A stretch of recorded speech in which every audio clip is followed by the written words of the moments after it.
At approximately 9:30 a.m. this morning, the Hot Springs Police Department responded to 2975 Malvern Road in reference to two suspects or subjects sitting in a vehicle in the parking lot of the Bolero station, playing the music loudly.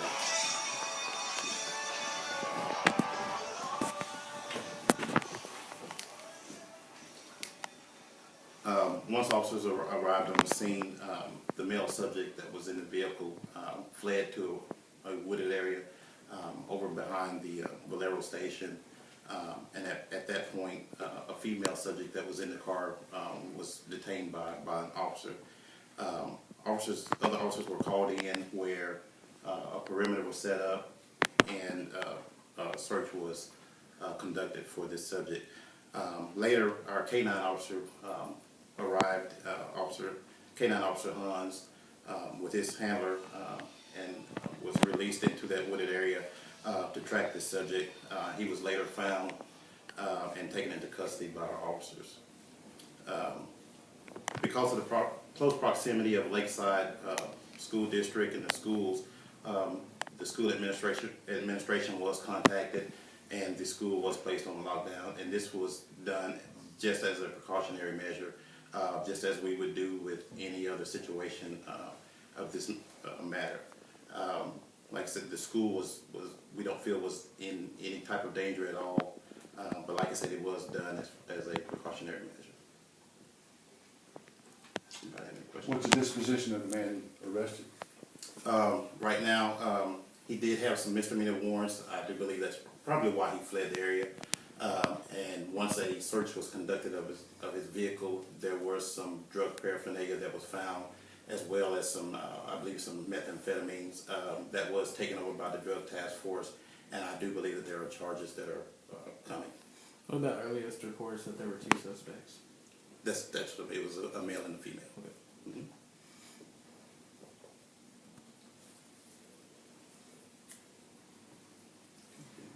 Hello, I'm Sean Cook, Superintendent of the Lakeside School District, and first of all, I want to say how proud I am of the Hot Springs Police Department and the other law enforcement agencies that helped today.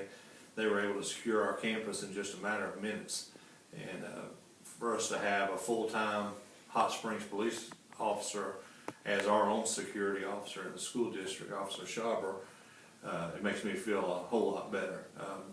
They were able to be here in just a matter of minutes. We had the entire campus locked down and under control within just a few minutes, and had great communication with them throughout the whole process. We were able to communicate with our parents through an Alert Now system that we have that automatically calls all of our parents at the same time. Once I put a message in, we let our parents know that we were under lockdown.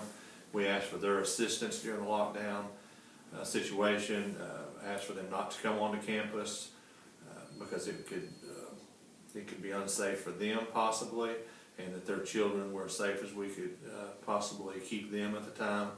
And they did comply with that. We were very happy that we didn't have people just trying to drive all over the place and cause issues there. And I just want to say thank you to our parents for that. That really helped, and we were able to keep our kids in a very safe environment. We feel good. We've gone over our plan a lot since the different school crises have been going on throughout the United States. So we felt like we were very well prepared for the situation.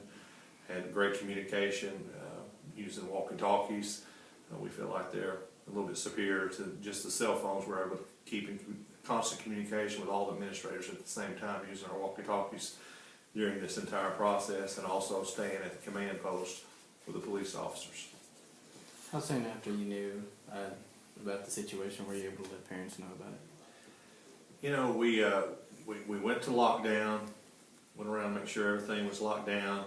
I went immediately after that and went over to Officer Schauber, and we discussed the appropriate time to let the parents know. Decided we'd let them know right then because of the safety situation, and that we thought it would be the best thing to do. So probably from the time that we went into lockdown to that happened, I don't know if it was 15 minutes, somewhere in there. I don't know. If I was putting a time on it, that's what I'd say. We had all the buildings secure, talking to him, and pretty much my rule of thumb is gonna be on that is when law enforcement tells me it's okay to let the parents know, at that point in time, we'll let the parents know. And we did, and, what's so great about that is it goes out to all of our parents at the same time, so we're able to notify 3,000 people almost instantly. What was it like for the kids in the schools? Like, what did you have to do with them? You know, it's really a pretty simple process. They're all locked into their classrooms, and they don't move until we say it's okay to move. So they were all locked in their classrooms the entire time, and they acted very good. You know, we didn't have kids panicking or being very upset. To my knowledge, I've not had any reports of that.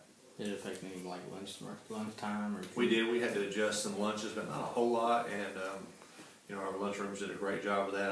I assured parents when I did the alert now system, the second one that I sent out, I let them know that we were all clear and operating as normal, and that we would feed their kids before they went home that day, that they would not have to worry about them missing lunch. What kind of time frame are we talking about from the time that the call came in until the arrest and then the length of the lockdown? This situation was actually, I would say, over in a matter of maybe 2 hours, when the subject was taken into custody. Fortunately, we did have the help of the Arkansas State Police, the Garland County Sheriff Department, and the National Park Rangers here in Hot Springs. They all helped out in the search for this subject. Is the fact that the man ran, did that prompt the reaction? Exactly, exactly. And that's what it was. And then we did get, you know, when we got the initial call, it was said that he possibly had a firearm, and that was the, you know, which caused the alarm. And like I said, with the proximity of the school, so that's what caused the lockdown. But there was no weapon found, none whatsoever. It sounds like from what you're saying that once you got the man under arrest, that kind of verified that there was not a threat to the school. Is that correct? Exactly. Yeah, we did. No, there was no threat, none whatsoever. Where's this Valero station? It's right down the street here. It's just with maybe, I don't know, Just stone's outside throw high from school? from the school. Yes. So it's just kind of a boundary line between the school and the station. And, Right. all right. Got what I need.